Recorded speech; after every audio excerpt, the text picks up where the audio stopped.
for no reason that all of our sages and all of our rabbis and all of our tzaddikim from all of the generations left this information for us. It's for now. It's for the end times.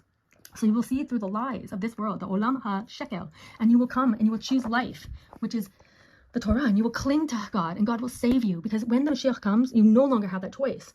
So please wake up and know. He wants to understand. Someone needs to provide explanations. Where did thousands of soldiers go? Whatever. They were able to walk in and be free among us for 6 hours to create their terror, because Erev Rav runs the Zionist state of Israel, and they're not here to save the Jews. Their whole lie was always that never again, that the Holocaust could never happen. And now what are they exact saying? The Netanyahu, what is he saying? It's just like the Holocaust. So 75 years of having this country here and having the Palestinian-Israel conflict in the world, was it worth it, Bibi? Was this the end game? Because you're a Freemason. We know you're a Freemason. We know what the Freemasons are. The Freemasons are a secretive group, but you know what? They serve Satan, the unholy. They serve a different God. You know, even Rav Ovadia Yosef said that Freemasons cannot be counted as a part of the minyan because they serve a different God. We know that. Okay, so they're not here to protect you. You know, I don't know what people in the army, how they're, you know, if they're not on board with this new world order, okay, agenda 2030, if they're not on board, how are they explaining it to themselves? You know, how are they explaining it?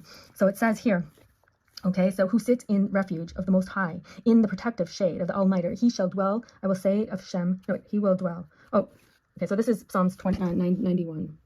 Okay, and it says, by scorning conventional forms of protection and seeking refuge only in the Most High, the believer can live without fear of those who would harm him. Okay, so you put all your trust in IDF, you put all your trust in the state of Israel, you put all your trust in that, and you are confused now. You're terrified, you're anxious, you're scared, you don't understand. But if you put your trust only in Hashem, you're sleeping well at night, just like King David did when he was pursued by his son Absalom, and he slept fine all night because he knows that the only thing that could protect him is God.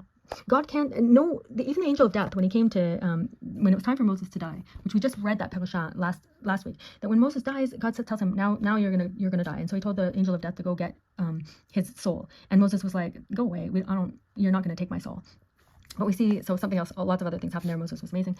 But God, no, the angel of death himself can't come and get your soul without God telling him to, okay? God does direct this reality. God does create everything. Even if you just look into nature like Avraham Avinu did, and you will see that it's perfect, it's intelligently designed. Things that are intelligently designed don't happen by accident. That even your own brain can understand that it doesn't happen by accident. There wasn't nothing that blows up suddenly forms like a perfect ecosystem and a perfect world with diversity that all is just magically unified and diverse and perfect and randomly. There's no randomly. If you read and understand the Torah, then everything makes sense. Okay, so let's look at, okay, also in the Torah it says that if you abandon Hashem, another nation will come, and another people from within will rise up and be like control you with like, they'll make you loans and that you can't repay, blah, blah, blah. Do you know in Israel how expensive the mortgages are? For nothing.